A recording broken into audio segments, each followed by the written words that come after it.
All right, guys, the Jazz have won 3 of their last 4 tonight with a nice win against the Golden State Warriors. This is the Hoops Nerd postgame show. All right, I gotta confess something to you guys. Sometimes on Jazz Twitter, you make me crazy a little bit because the Jazz have won 3 of their last 4 games tonight against a Golden State Warriors team who played really hard.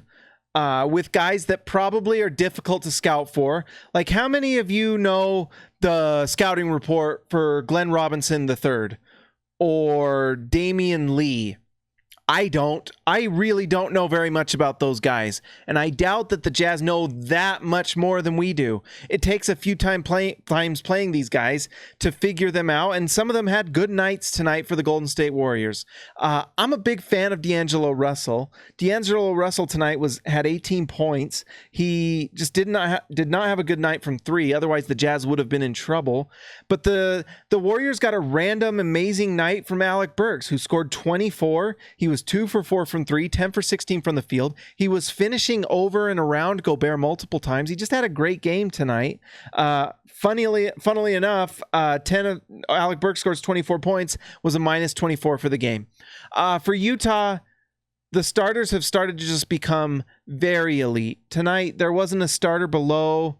Actually, Donovan Mitchell, who played with the second unit, was a +3, but the rest of the Jazz starters were between 24 and +25, all 4 of them. So the Jazz starting unit is elite, and the Jazz are trying to get Donovan Mitchell to play with the second unit to help things out, and it's been working to some extent. It worked really well against Minnesota because players were hitting shots. Donovan Mitchell tonight had,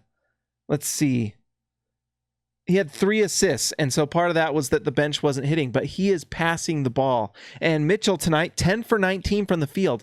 I wrote about it on SLC Dunk. You can go read the article about the evolution of Donovan Mitchell. But if you look at the first game from Minnesota and the last game they played against him, you can see basically that Donovan Mitchell took the bad floater shots away and has turned those into passes for open shots. And it's changing things for the Jazz. Their offense tonight, as frustrating as this game was, the offense looked solid. It was the defense that really failed the Jazz tonight because the Jazz had an incredible performance from Donovan Mitchell, Bojan Bogdanovic, who still kind of looks like he's in kind of a mental slump of some sort where his 2-point shot and his finishing at the rim is not there, and it kind of fell off a little bit, but boy, his 3-point shooting has been amazing. Tonight was just out of this world. 8 for 13 from the field, 61%. Bojan was a big reason the Jazz were able to win this game. And guess what? The Jazz are doing this without Mike Conley. And I have a sneaking suspicion that Mike Conley has been dealing with this thigh thing all year, because now we're looking at a 2 weeks of not having Mike Conley back, and who knows when he comes back. But guess what? If the Jazz can go through this stretch playing teams like the Warriors, who are in a down year, and can win some games without Mike Conley and he can get better, then that's great. My big thing for the Jazz would be get Mike Conley back and help him find this chemistry with the others that Donovan Mitchell and all the starters have found. Guess what? The depth is struggling partly because Mike Conley's not playing, And are we starting to understand why Quinn Snyder puts Joe Ingles on the bench? Is because he sees the same things we do, and he's trying to figure out the bench. And it's been a struggle. But the Jazz will figure it out. When Mike Conley comes back, they're complete. The player I would love to see for Utah to go get Patty Mills. If Patty Mills is coming off the bench for you in the Jazz, he plays off of Conley and Mitchell, or a player like Patty Mills, the Jazz are going to be super set. But don't worry. And finally, we're ending on this because this is a weird game that I don't know what else you take on other than the Jazz starters are great. Rudy was fantastic. Donovan's turning into a superstar, and Bojan Bogdanovic is an elite shooter.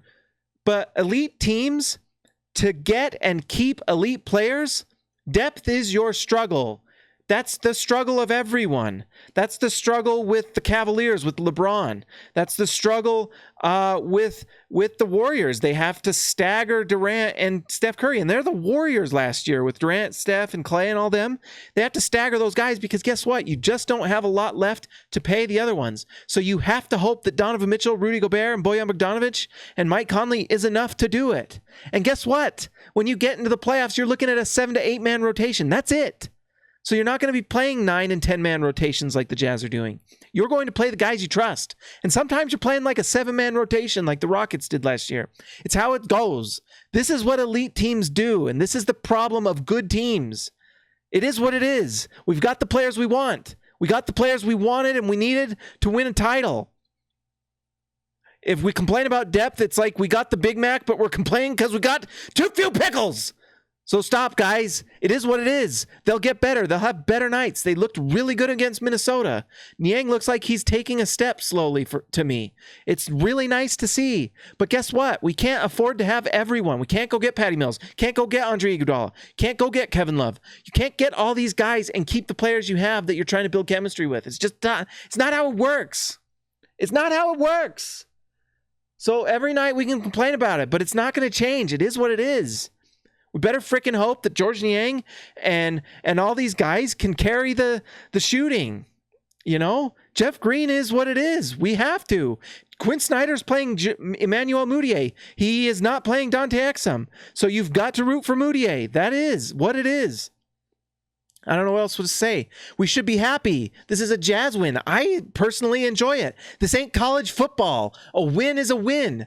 Is a win. All right, guys? Be happy. The Jazz won. I'm happy. Be happy.